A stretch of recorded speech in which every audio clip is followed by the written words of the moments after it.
حضرت سیدنا بلال حبشی رضی اللہ تعالیٰ عنہ اور ایک اور صحابی آپ علیہ الصلوۃ والسلام کے ساتھ کسی کام سے جا رہے تھے. تو اب بیان کرتے ہیں کہ آپ علیہ الصلوۃ والسلام کی رفتار معمول سے ہٹ کر تھی، مطلب زیادہ تھی، اب تیز تیز چل رہے تھے. تو آپ نے یہ بھی بیان کیا کہ ہم آپ کے ساتھ مل نہیں پا رہے تھے، کیونکہ کریم آقا علیہ الصلوۃ والسلام کی ذات بابرکات کا یہ بھی معجزہ تھا کہ آپ چلتے تو آہستہ تھے، لیکن آپ کے لیے اللہ رب العزت زمین کو لپیٹ دیا کرتے تھے کہ آپ ایک قدم اٹھاتے تو وہ 10 کے برابر ہو جاتا. صحابہ کرام آپ کے برابر چل ہی نہیں سکتے تھے.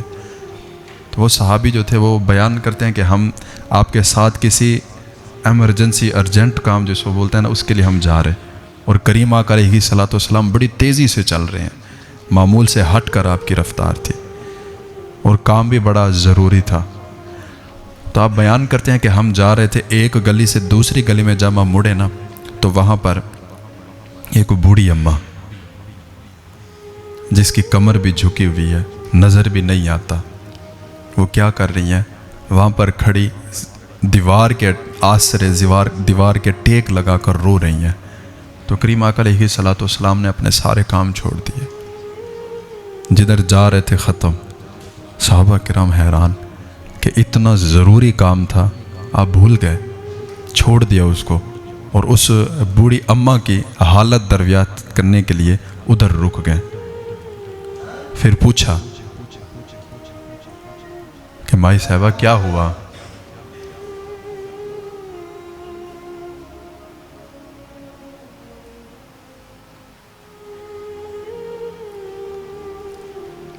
اللہم صلی علی سیدنا مولانا محمد وبارک وسلم علیہ. محفل کے آداب ہوتے ہیں کہ جب محفل میں بیٹھے نا، اس میں دنیاوی گفتگو نہیں ہونی چاہیے. حدیث بیان کی جا رہی ہو تو پھر یہ اس کی بے ادبی اور گستاخی ہوتی ہے کہ بندہ پھر کوئی بات کرے. ذرا احتیاط فرمایا کریں. جب حدیث بیان کی جا رہی ہو تو ہم اس قابل نہیں ہیں، ہم نکمے ہیں، ہم نکارے ہیں. نہ میرا منہ ایسا ہے کہ میں حدیث بیان کر سکوں، نہ میری قسمت ایسی. تو یہ تو انہوں نے نبھا رکھا ہے، ڈیوٹی لگا رکھے، اور ہم حدیث بیان کر رہے ہیں. مگر نہ ہم کہاں، ہماری قسمت کہاں کہ ہم ان کے ذکر خیر کو چھیڑیں جن کو رب تعالیٰ نے رحمت للعالمین فرمایا، جن کا ذکر رب تعالیٰ نے خود بلند فرمایا. ہماری قسمت کہاں ہے؟ یہ تو ہمارا نہیں، ہمارے سوار کا منہ ہے کہ ہم ان کا ذکر کر رہے ہیں، مگر نہ ہمیں کس نے پوچھنا تھا. اللہ اکبر. درود پاک پڑھیں. اللہم صلی علی سیدنا مولانا محمد وبارک وسلم علیہ. تو کریم آقا علیہ الصلوۃ والسلام اس مائی صاحبہ سے حالت دریافت کرنے لگے کہ مائی صاحبہ کیا ہوا، کیوں رو رہی ہو؟ کہنے لگی بیٹا بوڑھی ہو گئی ہوں، کمر جھک گئی ہے، زور نہیں ہے، اور آنکھوں میں اب وہ روشنی بھی نہیں ہے، نظر بھی کچھ نہیں آتا. ہوا کچھ یوں ہے کہ میں اپنی مالکن کا تیل لے کے آ رہی تھی 2 دینار میں، تو کیا ہوا کہ مجھے دھکا لگا، نظر کمزور ہے تو میرا تیل گر گیا. تو اب میں رو رہی ہوں کہ میری جو مالک ہے جس کے پاس میں کام کرتی ہوں وہ مسلمان بھی نہیں ہے، وہ مجھے بہت مارے گی.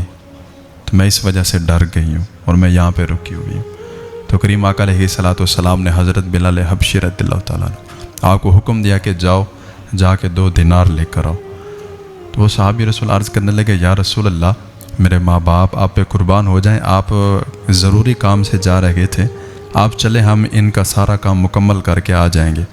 تو کریم آقا علیہ الصلوۃ والسلام نے بڑے خوبصورت جملے جو ہے نا وہاں پر بیان فرمائے، ارشاد کیا، جس کو راوی نے اپنے لفظوں میں خوبصورت انداز میں بیان کیا کہ میری ایمرجنسی، میرے کام سارے سائیڈ پہ، پہلے اس کی جو پریشانی ہے اس کو حل کیا جائے گا. اگر میں اس کی پریشانی حل نہیں کروں گا، اگر میں اس برے وقت میں اس کے کام نہیں آؤں گا تو کون کام آئے گا؟ جی پھر آپ نے سارے کام چھوڑ دیے، پھر ان کی مدد کے لیے رک گئے. تو حضرت بلال حبشی آپ 2 دینار لے کر آئے، پھر ان کا تیل خریدا گیا، پھر ان کو دیا تو پھر رک گئی. کہنے لگی پھر حضور پاک علیہ الصلوۃ والسلام نے پوچھا کہ اماں اب کیوں رک گئی ہو، اب تو کام ہو گیا؟ تو وہ مائی صاحبہ کہنے لگی کہ بیٹا اب کام تو ہو گیا لیکن جو دیر ہو گئی ہے نا مالک پھر مارے گی، چھوڑے گی نہیں وہ۔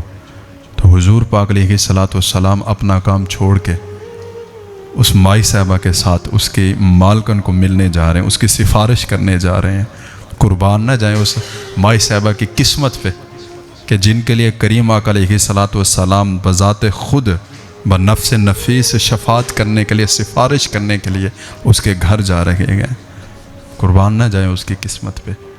تو آپ ان کے ساتھ جا رہے ہیں اور فرشتے صحابہ کرام جو 2 صحابی آپ کے ساتھ تھے وہ اس مائی صاحبہ کی قسمت پہ رشک کرتے جا رہے تھے کہ کیا قسمت پائی ہے کہ 2 جہانوں کے سردار اس کی سفارش کے لیے اس کے ساتھ جا رہے ہیں۔ تو جب آپ گئے نا، دروازے پہ دستک ہوئی تو جو آپ کی مالکن تھی اس مائی صاحبہ کی، وہ کافر تھی، مسلمان نہیں تھی۔ جب اس نے دیکھا نا کریم آقا علیہ الصلوۃ والسلام کے چہرہ انور کو، کچھ بول نہیں سکی، خاموش ہو گئی۔ حضور پاک علیہ الصلوۃ والسلام جو فرماتے رہے وہ آگے سے خاموش ہو کر جواب دیتی رہی، ٹھیک ہے جی، ٹھیک ہے جی، ٹھیک ہے۔ آپ کے حسن و جمال کی اتنا فریفتہ ہوئی، جب آپ علیہ الصلوۃ والسلام واپس جانے لگے تو پیچھے سے آواز دی کہ آپ ہیں کون؟ آپ ہیں کون کہ آپ کے حسن و جمال کو دیکھ کر میں سب کچھ بھول گئی؟ تو حضور پاک علیہ الصلوۃ والسلام نے فرمایا میں آخر الزمان نبی محمد رسول اللہ صلی اللہ تعالیٰ علیہ وسلم۔ تو وہ مائی صاحبہ کہنے لگی، وہ جو کافر تھی، کہنے لگی حضور یہاں تک آئے ہیں، اب خالی ہاتھ تو نہیں نا آپ کو جانے دیں گے ہم، اب ہمیں بھی کچھ خیرات دے کر جائیں۔ یا رسول اللہ آپ کا چہرہ دیکھا ہے، ہم نہیں یہ کہہ سکتے کہ یہ چہرہ کسی جھوٹے کا ہو سکتا ہے، لہٰذا آپ ایسا کریں کہ ہمارے اوپر بھی نگاہ کرم فرمائے، ہمیں بھی کلمہ پڑھا کے مسلمان کرتے جائیں۔ ہم میں سے کون ہے، ہم میں سے کون ہے جو اپنے کام کے لیے جا رہا اور اس کو چھوڑ کر کسی کی مدد کے لیے رک جائے؟ کوئی بھی نہیں ہے۔